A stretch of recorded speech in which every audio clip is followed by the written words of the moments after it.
Hey everybody, welcome back. Today we've got another vintage speaker from Pioneer we're going to take a look at. Also, thanks a lot to the people at US Cools for a really cool t-shirt and for all the great cools that you make for us. We get all of our cools from US Cools.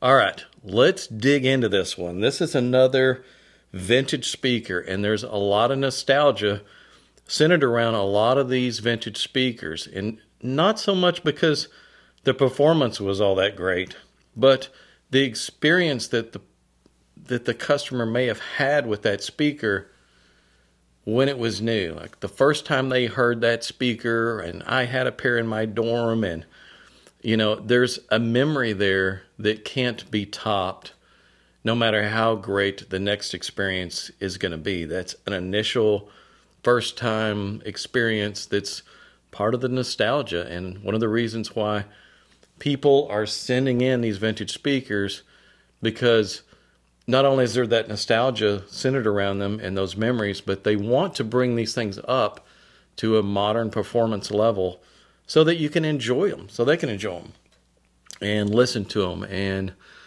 and relive a lot of that stuff from back in the day. So it's not hard to take these to higher levels. They didn't really build these at really high-end levels at the time. They built them to a price point, and they were fun speakers. Most of them had high sensitivity and big woofers, and yeah, they did a lot of things really cool.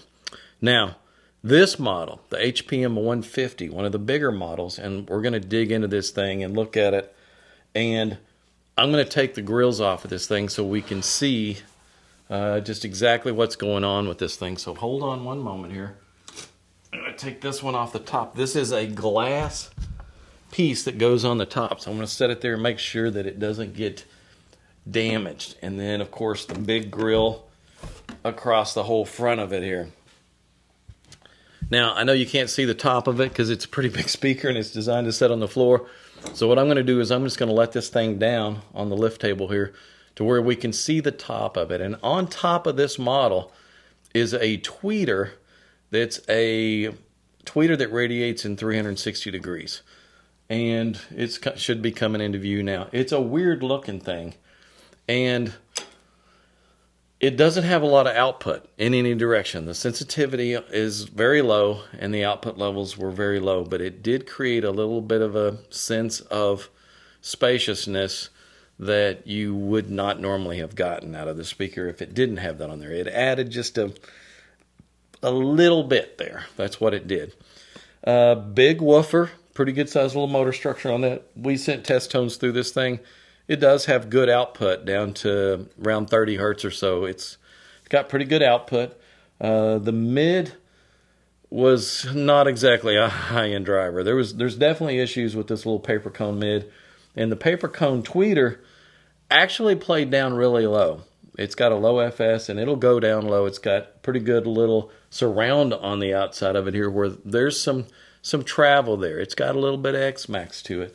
It was a choppy response, but we were able to work with it a little bit. Also, these drivers were all just surface-mounted, and the surface-mounted drivers cause a lot of diffraction. Also, you got a lot of surface area on this speaker because it's got a 15-inch woofer, and the corners are square, so there's diffraction. There's a lot of things that are going on that are messed up, and the diagonal pattern, the way they're mounting the drivers here diagonally from each other, does cause a lot of cancellation in every direction. As you move left or right, one of the drivers is getting further away in time than the other, and then they're out of phase, and then there's a hole in the response, and then they're in phase, and there's a big peak.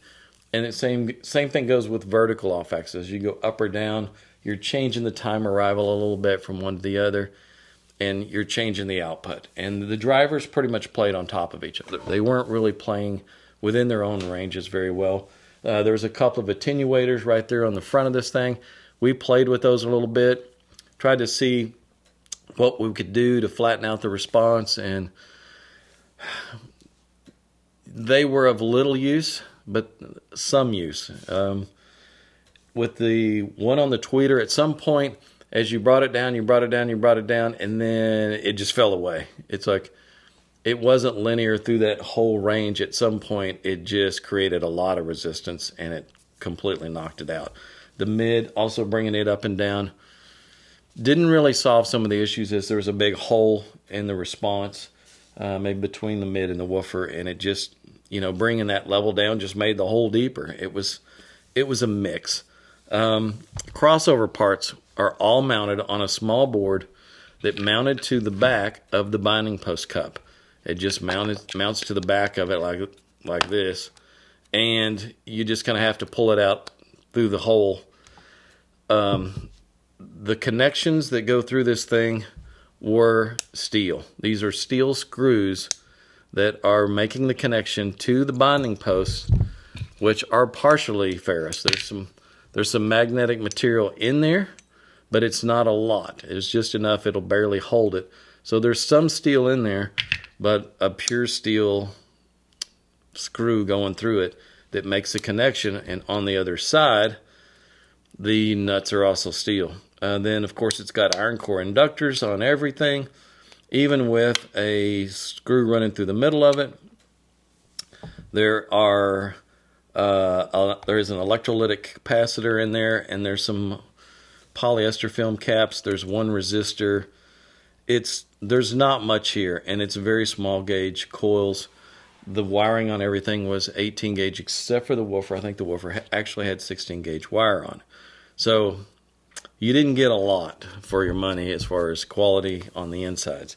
Pretty much an empty box. Now, these things did have insulation lining the whole thing, but it wasn't enough. I saw a little bump in the impedance that was an internal standing wave. I added a big handful of fiberglass across the back wall and down to the floor, and it knocked it right out of it. So nothing, though, as far as handling the cabinet resonances. The box is a big hollow box. That thing resonated like crazy. So it is what it is. Now, let's see what I was able to do with this. And let's start with looking at the factory measurements and looking at what was there. And then I wound up cutting the wiring off of the crossover and letting all the wiring hang right out the back. And I externally went to work on this thing and designed a crossover that fixed a lot of the issues. So let's look at the factory issues here. The on-axis frequency response was pretty rough. Yep, there's a big hole there just below 2K, and then the tweeter mid-levels were quite a bit above the woofer levels, even if you turn them down. And then if you turn them down any more, especially on the tweeter, it just completely drops out of it. It's not linear at all. So, and it could be that these attenuators, they get dirty after all these years. They've not been moved around. They just don't make good contact anymore, and they never really do. And it's the last thing you want your signal going through are a bunch of those attenuators. And in case I forget, whenever I did the new crossover, we did not put those things in the signal path anymore. So all that is gone. Let's look at the frequency response with the grill back on it. That's grill top and bottom added on. Yes, it has a sheet of glass across the top, but this tweeter has no output above it, and it barely has output all the way around. So the glass really had no effect on anything at all. So the grill did some, but considering how much edge diffraction and surface area there was, the fact that the grill stuck out on it wasn't as detrimental as you'd think. So it is what it is. Now let's look at the spectral decay, and it's pretty rough. There's some stored energy there and a lot of ringing from those drivers, and some of it is surface reflections from the baffle, edge diffractions off the frame. There's a lot of things causing all that, and when you listen to a speaker that's got that much in the spectral decay, it can be a little harsh to listen to. It's a little in your face.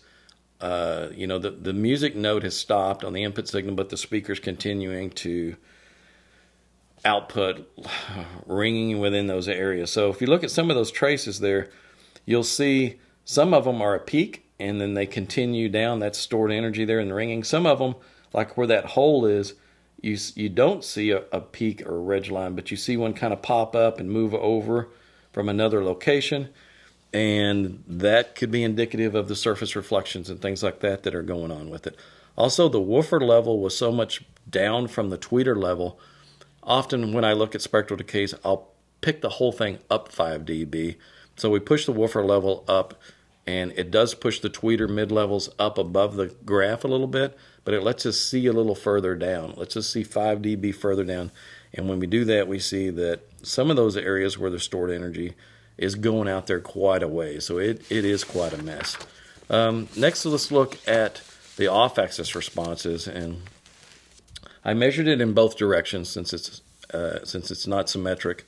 I didn't label the off-axis in the left and the right as to which was which. For some reason, I just saved it because it was really bad and it didn't really matter. But let's just throw them both up there at the same time. Let's look at the horizontal going in one direction and the horizontal going in the other direction. And in both regards, it's pretty rough. If you start out looking at the red line and then go from red to orange, and then from orange to yellow, and then from yellow to green, and from green to blue, you can see as you move just 10 degrees how in some areas now there's a peak, and it's a bigger peak than what was there to begin with. And then in some areas it's dipped out where there's cancellation going on. So as you move left or right with these speakers, the tonality completely changes in any direction. It's just a disaster and a mess no matter which way you go. And then let's look at the vertical off-axis. It's kind of the same way. As you move up and down vertically, the output from the mid and the woofer cancel each other out pretty badly at around 1 kHz. They start going out of phase. And then up top, there's some areas where it's peaked, and then of course the top end starts to drop out of it a little bit. So that's rough. I mean, in some cases it's almost 20 dB difference from top to bottom as you stand up. So it's not a speaker that maintained a very even response in any direction. I mean, in every direction it was messed up, and it was more messed up from one measurement to the next no matter where you went. It completely changed tonality as you move in any direction. Impedance-wise, it dipped to 3.7 ohms down at the woofer end, and up at the tweeter end there, 4.5 ohms on that end. So you definitely needed something that could deliver a little bit of current to drive these things. Now, next thing I did was look at individual driver responses. So I'm looking at the woofer by itself, the mid by itself, the tweeter, the super tweeter. Let's look at it, and let's look at the frequency response, and then let's look at the spectral decay right below it, so we can see, you know, in some of these cases, those peaks in the response, like in the woofer's response, it peaks at about 1600 hertz or so. Then look at the spectral decay and how much stored energy there is there. It's bad. So the woofer has a range maybe usable from about 800 hertz and down, and playing it above that, you get into ranges where that woofer's breaking up so badly that it's completely unusable. The mid, kind of the same way. This is the frequency response of the mid, and let's look at the spectral decay right below it. You can see it's a mess. The output level is a mess. It's choppy all over the place, and it's got ringing and stuff going on all over the place. Again, some of it may be diffraction and reflections off of the front baffle, but it's a disaster. I looked at that and I thought, oh no, this is going to be rough. And then let's look at the tweeter's curve. The tweeter, again, it plays down pretty low. It plays down below 1000 hertz real easily. There are some areas there where there's some ringing going on, but it's not bad. It's almost more of a little amplitude peak, and then because it's stronger there, it's taking a little bit longer to decay. But it's not bad, but it's not great. And there's some pretty broad peaks there. I mean, we're plus or minus 3.5 to 4 dB within its range, just choppy. Then let's look at this little tweeter on top. Note also on the frequency response of that tweeter that's up there on top, the sensitivity level is much lower. You know, I move the graphs to where I can always see it. I'll always move the graph to where the level I'm looking at is kind of in the top third of the scale, and I'm looking at how it rolls off, and I'm looking sometimes at the roll off, and sometimes I push it way up so I can see the roll off and if there's any stored energy or peaks or something going on down low. So always move them to where I can read it. But look at the output levels. Look at the measurement down the side, and you'll see that the output level drops to between 65 and 70 dB, so considerably down in output versus the tweeter that was averaged between 90 and 95 dB. Also, that stuff going on down low, that is almost down in the range of just room noise that's going on down there, because that's just what happens way down low.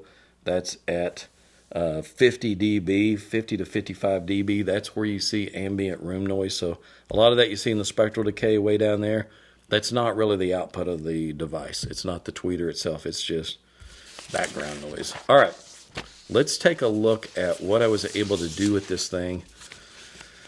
Let's look at the crossover measurements first on here. Let's look at how it all summed and the individual driver measurements. Notice I let the tweeter play down into the range that it was comfortable in. It played down pretty low, and I put a couple of notch filters on the tweeter to knock out some of those peaks and to smooth it off and let it have a nice smooth roll off through most of its range. Now, a couple of those up top I left. That first peak around 10K is a little bit of an amplitude peak, and the one after it, it's also just an amplitude peak. There's a little bit of stored energy there, but not much. And I left it there because as soon as you move about 10 degrees off axis, it flattens out to flat. So I'm not going to notch something so high in frequency that it's going to die as soon as you move off axis. It just doesn't make any sense. So it looks a little rough in the on-axis response, but it's fine. The mid, I dropped down in level and used what's called a filter driver concept. So it's just filling the gap between the woofer and the tweeter, and it's operating in a really narrow range. And that kind of kept it in a range that was usable, and it kept it out of that nasty range that it had on either end that was completely unusable. So kind of got a little tricky with it there in doing a driver filter concept. I've done that with a few of the other speakers, and it works out pretty well with some of these nostalgic models. And I think I did it on some of the other Pioneer models as well. Woofer's response was pretty good if you just keep it out of the upper ranges. So that worked out really well. I brought the sensitivity down a little bit, and it balanced it with the low frequency output of the woofer. So imagine the lowest range is like below 200 to 300 hertz is the same output level as it was. I just brought the rest of it down to where it's flat with that. And let's look at just the on-axis frequency response. In fact, let's look at it compared to the original frequency response. You can see I was able to get this thing flattened out quite a bit. Also, let's do this as a comparative again. I like doing this. Let's look at the spectral decay, the way it is now compared to the way it was before. You'll notice a big difference there. And also, when I talked about spectral decays earlier, I told you I pushed the whole thing up 5 dB so I could see kind of how far that stuff goes.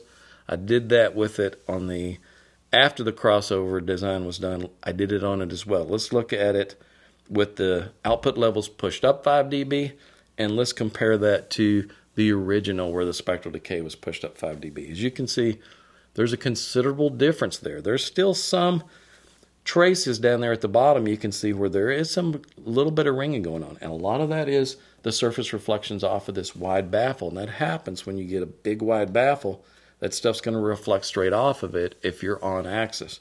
The good thing is if you move off axis a little bit, a lot of that will go away because some of those reflections are going past you in another direction and they're not going at you. If you move off axis, it loses some of that issue. So overall now the spectral decay is way cleaner and way smoother than it was. So the quality of the signal is going to be so much better, so much easier to listen to than it was. Also, let's look at, and I'm really proud of these, let's look at the vertical off axis. Let's look at what I was able to do with this. A lot of this had to do with me pushing the tweeter's range down a whole lot further and crossing at those lower frequency ranges. And I know some of you are going to think, oh no, the power handling's all gone because he made the tweeter play down really low. No, power handling on this thing is just fine. The tweeter is no more stressed than it was before. The roll-off is a little steeper, and we're protecting it from going down too low, but we're allowing it to play flatter longer before we make the fall. And it can handle that range no problem. So don't think, oh no, it's going to blow the drivers up and it won't play anymore and there's no drivers available. And no, none of that's going to be an issue. So the low crossover points really help the vertical off-axis. Let's look at the new vertical off-axis versus the old vertical off-axis. And you can see now you can move up or down and it maintains almost the exact same response. I mean, there's no cancellation going on between any of the drivers. It looks fantastic. So you're going to get an in-room response now that's much more consistent in all directions. And it looks so good, I thought, you know what, let me go down. I was measuring it at tweeter axis, and then so it looked great going up, and then I went down 4 inches per measurement and made a vertical off axis going down, and it still maintained a perfect response as far as time alignment of the drivers over the range from going up or down. It looked fantastic. Now let's throw up the horizontal off axis, and now it is asymmetrical, and the horizontal off axis is different one way versus the other. If you move towards the mid-range, the horizontal off axis looks great. As you can see, it just drops off nice and smoothly. Drivers stay in phase over that range as you move that direction. As you move towards the tweeter and go off axis, looks good. 10 degrees, even 20 degrees off axis, not too bad. But at 30 and 40 degrees off axis, the mid is far enough away in time versus the tweeter that it drops out in that region there. You can see a suck out in the response there a little bit, right around 1200 hertz or so. That's a time arrival issue going in that direction. And there's just really no way to fix that. The only way to cover stuff like that is with these drivers offset this far is if the crossover went down even lower, so that the wavelengths are much longer and it would be less of a phase rotation. Not possible. I pretty much pushed this tweeter about as far down as I could make it go. Let's also go look at the impedance curve with the new crossover. I didn't mention that when I was on that page. Because of what I did with the woofer, I've got a little more coil in line with it, and I've brought the impedance up to 5 ohms down at the woofer end. Down at the tweeter end, it does drop to 3 ohms, which is still not that bad from where it was, going from 4 to 3, because we're way up there in a high frequency where it's dropping, and that's not going to really demand any current from the amplifier, so it's not that big a deal way up there. And the reason that dip is there is because I put a couple of notch filters on the tweeter to bring down some of those peaks and to control some of that stuff. So those big wild peaks are not there. It's nice and smooth. The cost of that is the impedance drops just a little bit right there. So that was it on what I was able to do with it. Now, let's talk a little bit about parts quality. We're going to put a package together for this thing that uses all big air core inductors from US Coils and JB polycaps, and I may do a Sonicap option on just the tweeter for those of you who just kind of want to take it to the highest level. We're going to include all new wiring. That's not going to be stuff like the wiring in this stuff, even if this speaker's in mint condition, and this is pretty much mint condition for when it's aged. This thing looked great. But the wiring is completely oxidized in these things. Anytime you got wiring that's 30, 40 years old, especially PVC-coated wire, that stuff's oxidized. It needs to be replaced. Just replacing that is a considerable improvement in the performance. And we're including 4/9 high-purity copper in polyethylene, good quality wire that you can wire this thing with. That's gonna be a big improvement. Also, all these steel parts that were in the path, that's going to be all gone. We're going to include a set of tube connectors, and you can drill these holes out in the factory cup here, and you can mount the tube connectors right through this cup. Or you can leave the old binding post there just to fill the hole, and you can just drill holes right in the back of the cabinet and mount a set of tube connectors. That's going to be a big improvement over all this ferrous parts that were in here. That's going to improve signal transfer and quality and clarity top to bottom on this thing. We're also going to include quite a few sheets of no-res that you can go in and line this cabinet with it and damp out some of those cabinet resonance. So bass response is going to be cleaner, deeper, less distorted by a lot. And if you want to get crafty with this stuff, go in and add a little bit of bracing, like from the sidewalls to the back, maybe even from the top to the sides. Do some little thin dowel rods. You can do 3/4 inch MDF strips where you get a little 3/4 inch strip, diagonal cut it at the ends, and glue that thing in. So it's at a 45-degree angle in there, and it stiffens up the cabinet so that it controls some of the fluxing. Then when you line it with a no-res, you're damping out higher frequency resonances, and those are easy to damp out. So it'll tighten it up and clean it up by a lot. So we're going to figure out how many sheets are needed for this thing. We're going to put a whole package together. We're going to do kind of a budget level upgrade kit for this thing. We'll throw a Sonic cap in there as an option. So maybe just one option for those of you who want to take it to the highest level. And that's going to be it. So great little upgrade. If you've got the nostalgic speaker here, the HPM-150, still sitting around somewhere, especially if all the drivers are in good shape, we got something that will allow you to really enjoy this thing again and have some fun with it, and it actually sound good, at least accurate. It's going to be very accurate compared to what it was. And just from an accuracy standpoint alone, it's going to be a big improvement. And then from the quality of the signal transfer from this stuff to the parts we're going to provide for it, it's going to be a big difference in clarity. So we know that we're improving this thing by a lot. Don't think, oh, we're ruining a classic. No, we're not ruining anything. We're making it usable again, trust me. That's it for this one. I appreciate you guys watching. Hit the subscribe button if you haven't, and we'll see you guys in the next video.